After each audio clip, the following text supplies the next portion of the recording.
یعنی اگر کدام یک ژورنالیستی به شما سوال بدهد که آیا شما باور دارید که زمین و آسمان و ستاره ها را خداوند آفریده است، شما به این سوال جواب نمیدید، نه؟ به این سوال من جواب نمیدهم، ولی یک چیز را باید گویم که قرآن انسیکلوپدیا نیست که ما از وی معلومات های علمی را جستجو کنیم. قرآن این یک قاعده ها، مجموعه راهنمایی های برای زندگی انسان ها هست، یعنی بله مردم مسلمان، ولی جنبه جهان بینی قرآن کمتر است نسبت به جنبه اخلاقی و گیریم اداره زندگی.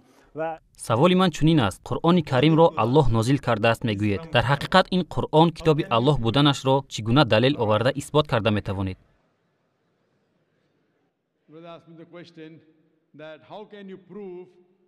من به اتئیست هایی که به قرآن باور ندارند چنین سوال میدهم: تصور کنید در نزد شما یک چیزی هست که شما او را در عمر حیات خود ندیدید و من از شما کیست آن شخصی که اولین مرتبه این چیز را ساخته است و طرز استفاده بردن آن را فهمانده داده است گویم، شما چی گفته جواب میدهید؟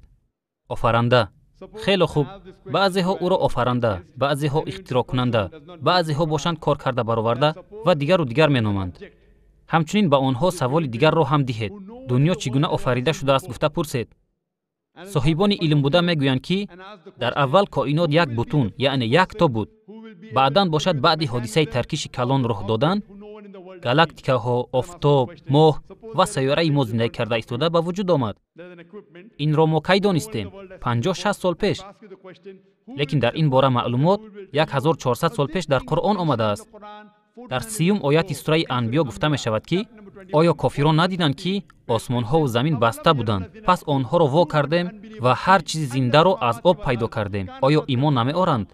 کیست این حادثه ترکیش کلان را 1400 سال پیش در قرآن ذکر کرده است؟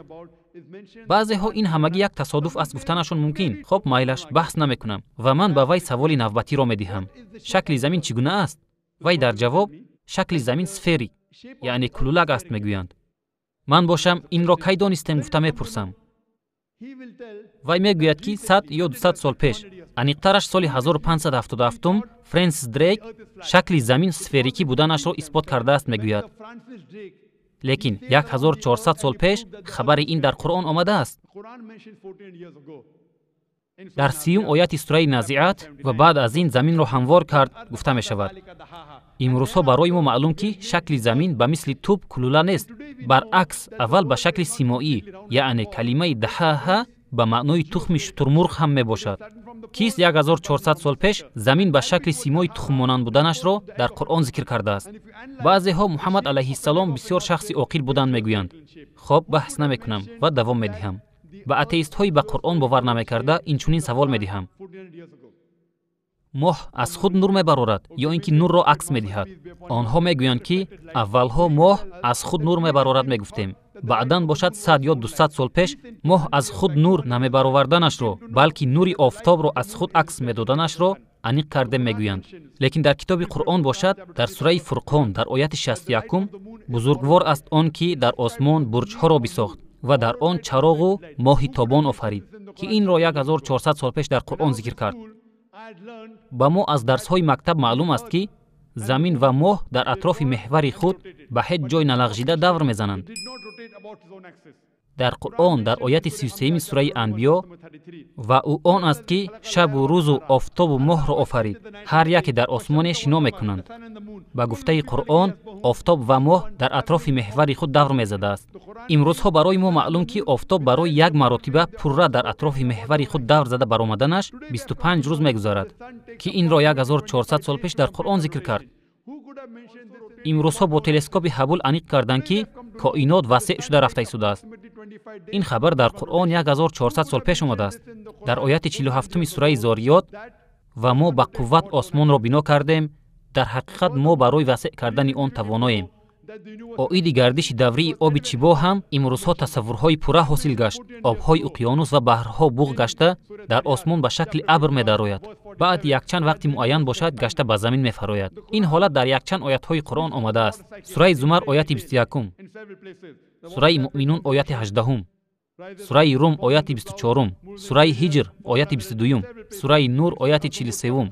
оё надидӣ ки Аллоҳ абрҳоро равон мекунад, сипас миёни он ҷамъ менамояд, сипас онро рӯи ҳам месозад, пас боронро мебинӣ ки аз миёни он берун меояд. имрӯзҳо барои мо дар мактабҳо мефаҳмонанд ки аввалин маротиба гардиши оби табиатро соли 1587 Бернар Палисси аниқ кардааст, ҳоло он ки ин маълумот 1400 сол пеш дар Қуръон омадааст. Кӣ ҳам ба ин кор тавоно аст? давом медиҳем. дар бораи ҷинс доштани растаниҳо аз дарсҳои ботаникӣ медонем. ҳайратовараш ин аст ки ин маълумот ҳам дар сураи Тоҳа дар ояти 53 зикр шудааст. ҳамчунин ҷамоаи Қустов аниқ намуданд ки дар баҳр обҳои шур ва обҳои шур набуда бо ҳамдигар омехта нашуда ҷорӣ мешудааст. лекин ин ҳам дар Қуръон дар оятҳои 19 ва 20 сураи Раҳмон зикр шудааст. ҳамчунин дар сураи Фурқон дар ояти 53 ҳам таъкид шудааст. дар Қуръон дар бораи эмбриология, дар бораи тиббиёт, дар бораи генетика якчанд оятҳо буда барои гап задани онҳо вақти маърузаамон камӣ мекунад. Кист ин қадар маълумотро 1400 сол пеш дар Қуръон овардааст? кани гӯед кист ӯ? офаридгор. бале, офаридгор. аз нест ҳасткунанда ба кор дароваранда. мо мусулмонон ин офаридгорро, аз нест ҳасткунандаро ба кор медаровардаро Аллоҳ гуфта меномем. ин Қуръон ба тарзи илмӣ ҳам каломи Аллоҳ буданашро исбот мекунад. ҳамчунин Қуръон ба сабаби каломи Аллоҳ будан аз илму фан ҳам боло меистад. ман барои исбот кардан аз илму фан кӯмак наҷустам, балки барои дуруст будани эътиқодамро исбот кардан аз он чизҳое ки худи шумо дуруст мешуморед истифода бурдам. аз ин маълум мешавад ки он чизҳои исбот карда истодаҳои шуморо дуруст буданашро Қуръон ба дуруст будани он 1400 сол пеш хабар додааст. умедворам ки ба саволатон ҷавоб гуфтам. раҳмати калон ба шумо.